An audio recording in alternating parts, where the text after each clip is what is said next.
Based on evidence collected since this morning and during the course of the investigation over the past 5 months, we are confident that Bundick and Smith are responsible for the majority of the fires set since November 12th of last year.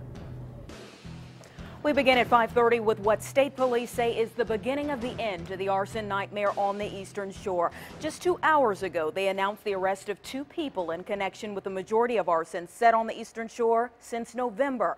Tanya Bundick and Charles Smith, who also goes by the alias Charles Applegate, have been charged with last night's fire. And since that press conference, which you saw live right here on Wavy TV, a flurry of information has come into our newsroom on this story. So let's get things going. Our team coverage continues with 10 on your side's Andy Fox in Accomack County. Andy. Yeah, this is what the arrest warrant showed. It showed that they were under surveillance, that she was driving the minivan, that he got out, that he set the fire, got back in, and that's when they were stopped.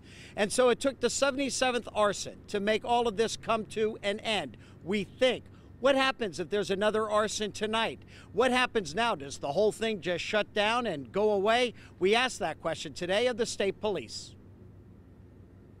According to law enforcement, these two, Tanya Bundick and Charles Smith, whose alias is Charles Applegate, who were to be married in May, terrorized the Eastern Shore, 77 arsons. There were probably about a handful of fires that have been set for other motives and are of no relation to Smith and Bundick, to the fires that they've set. The resources dedicated to the arsons has been extraordinary and expensive, costing millions of dollars. Now that the suspects are under arrest, does that mean stand down, everyone go home? You know, we aren't just shutting down and going home. There's still a lot of investigative work to be done. We're shifting now to the analysis of the evidence collected, the interviews conducted, and really now pulling together some 1,200 leads and piecing this together so that we can make sure that these two individuals are prosecuted to the fullest extent of the law. And there's a lot to analyze. Motive, no word on what that is. How could these two set so many fires and not get caught? Did law enforcement miss something along the way?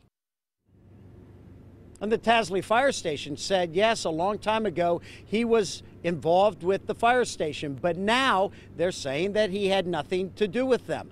The questions will be exactly how long ago was he involved with the fire station? Did that have anything to do with it? Was he being given information? This is all part of the investigation that is ongoing. And coming up tonight on Wavy News 10 at 6, we'll have more on exactly how all of this played out, how the arrest came down. We asked to interview both of them declined. I'll have more coming up tonight on Wavy News 10 at 6. In Accomack County, Andy Fox, 10 on your side.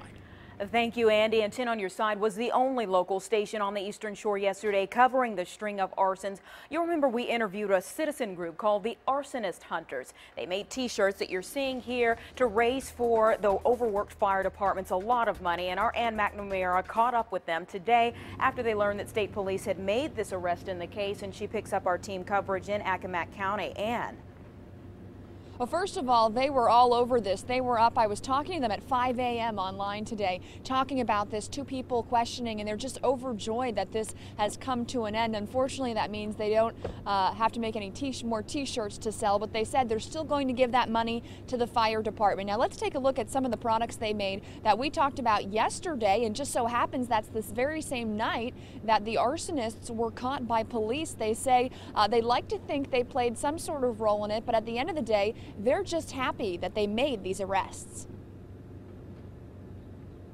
The credit goes out to the fire department, the police, all the hard work they've done. They made this happen. We were just a small contributor to solving this problem, and it's awesome that it happened, and happened to happen on April Fool's Day of all days. So, we're very happy it's over with, hopefully.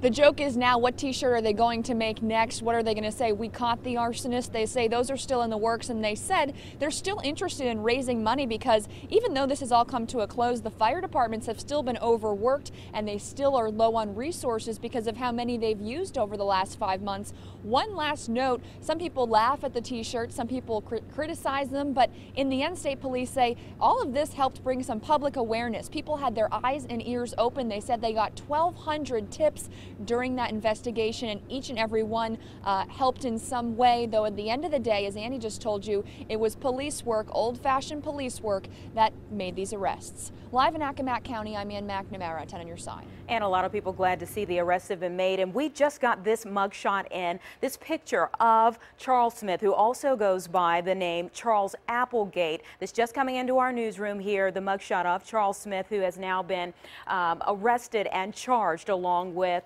Budnick as well. We're going to continue to follow up on this, but we want to get to some other news